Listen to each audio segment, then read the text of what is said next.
La direction nationale de campagne. Directeur général national, Diop Amadou Tijan. Directeur général national adjoint, Dr Ahmed Amou Mustafa. Directeur général national adjoint, Brahim Bilal Ramdan. Directeur national chargé des opérations électorales et des relations avec l'administration, Dr Saad Boulouleid. Directeur national adjoint chargé des opérations électorales et des relations avec l'administration, Souleymane Boulgoulam. Directeur national chargé de l'organisation et la sensibilisation, Balla Touré. Directeur national adjoint chargé de l'organisation et la sensibilisation, Dahoul Boushab. Directeur national chargé des finances, Koumba Dada Khan. Directeur national adjoint chargé des finances, Ahmed Oulhamdi. Directeur national chargé de la communication, Fatimatou Saoudeina. Directeur national adjoint chargé de la communication, Babe Oul Khattari. Directeur national chargé de la logistique, Dam Fall. Directeur national adjoint chargé de la logistique, Mohamed Salim Oul Yislim. Directeur national chargé des femmes, Fatma Jamal Mint Achour. Directeur national adjoint chargé des femmes, Maïmouna Si. Directeur national chargé des jeunes, Abdul Karim Touré. Directeur national adjoint chargé des jeunes, Babou Abdou Gora. Directeur national chargé de la propagande, Si Abdoulaye. Chargé des relations avec la HAPA, Mohamed Sidibé. Le cabinet du candidat, directeur de cabinet, Hamadi Lhbous. Conseiller juridique, Maître Abdelrahman Ouldehi. Porte-parole, au pluriel, Dr Saad Oulouleid, Balla Touré, Aziza Mt Hassan. Chargé du protocole, Mariam Mt Cheikh. Chargé de la sécurité, Moussa Oul Bilal. Le comité de la paix, Abdou Mbodj. Conseiller, au pluriel, Mohamed Val Mohamed, Abdou Mbodj, Amiwan, Issa Oul Ali, Ali Younsaw, Ousmane Lo. Les coordinations régionales. Coordinateur régional pour le Hod Sharqi, Shaddad Oul Eid. Coordinateur régional du Hod Al-Gharbi, Mohamed Oul Breik. Coordinateur régional de la Saba, Saïdou Yero Sow. Coordinateur régional de Guidimaka, Moussa Soumari. Coordinateur régional du Gorgol, Atoumani Diop. Coordinateur régional du Brakna, Kaya Diop.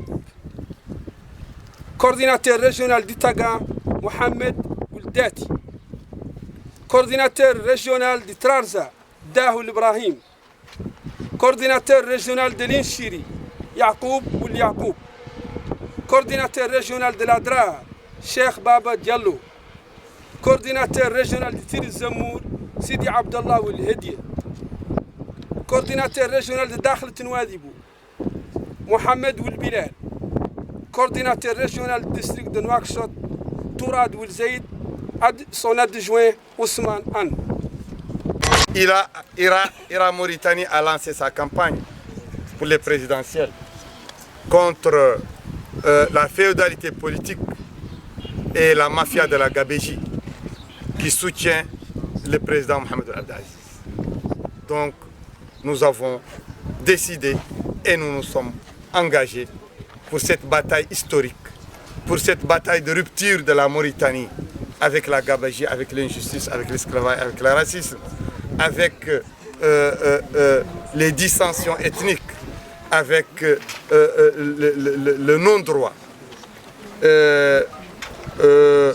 Nous allons s'engager dans cette bataille pacifiquement, comme nous nous sommes toujours engagés pacifiquement dans notre militantisme des droits de l'homme.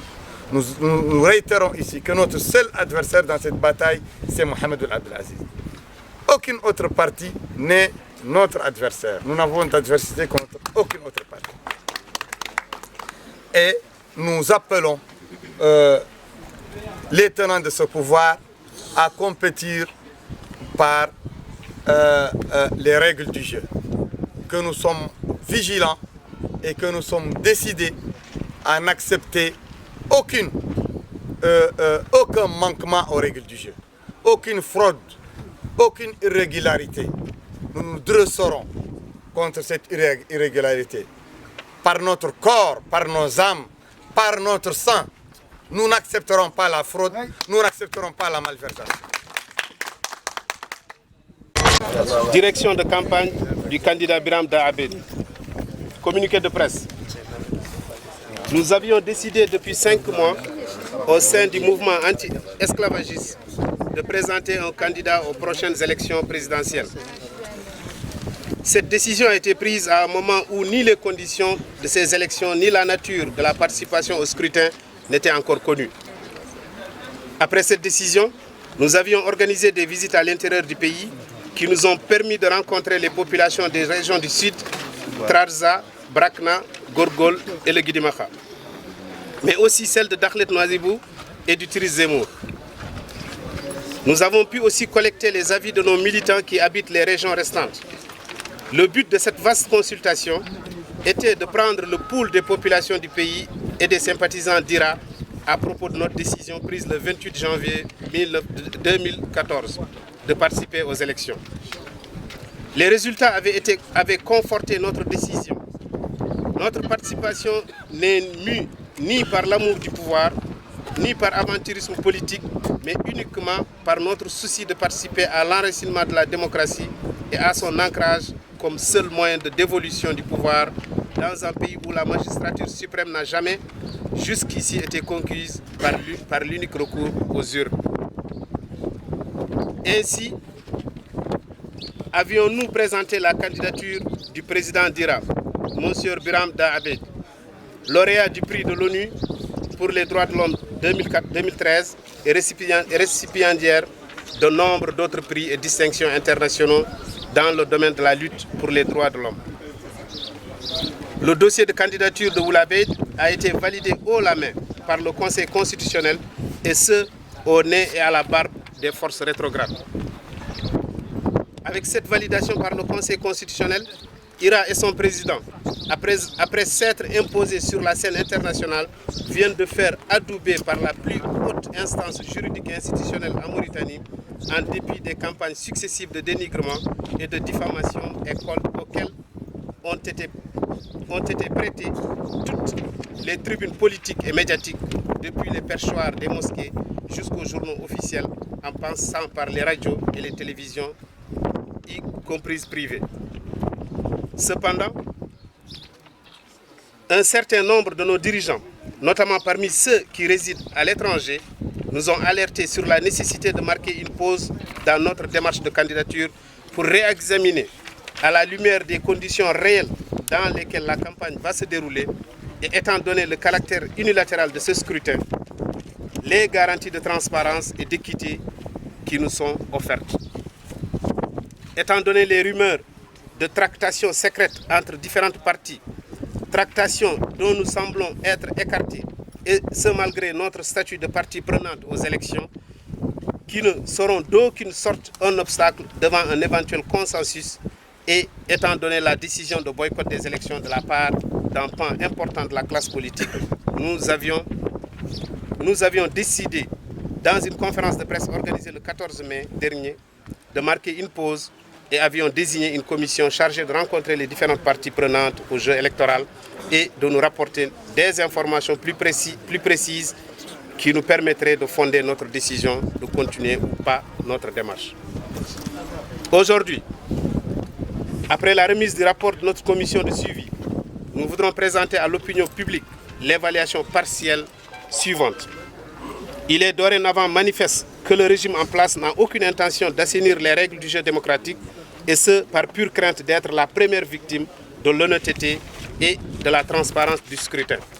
Là-dessus, le Forum national pour la démocratie et l'unité FNDU a tout à fait raison. Les prochaines élections sont taillées sur mesure pour l'équipe au pouvoir qui ne souhaite qu'une chose, c'est qu'elle soit boycottée par le plus grand nombre au risque de perdre toute crédibilité pourvu qu'elle en sorte gagnante et entame un nouveau mandat. Il est maintenant établi que le pouvoir a décidé d'imposer un véritable embargo interdisant aux hommes d'affaires toute velléité de participer au financement de la campagne de notre candidat, alors que ce dernier est le seul qui bénéficie d'une crédibilité internationale et qui a une chance de l'emporter s'il bénéficiait d'une petite fraction du flot financier qui se déverse sur ses concurrents, leur permettant de louer hôtels, aéronefs, véhicules 4x4, tentes de campagne, etc. La machine à frauder est désormais lancée à plein régime, avec ses lots d'initiatives pour l'achat des consciences et l'intimidation des électeurs par les différents segments de soutien à la candidature de Mohamed Abdelaziz. Combien de contrats douteux, de marchés publics truqués et de nominations de complaisance vont-ils s'échanger pendant cette campagne?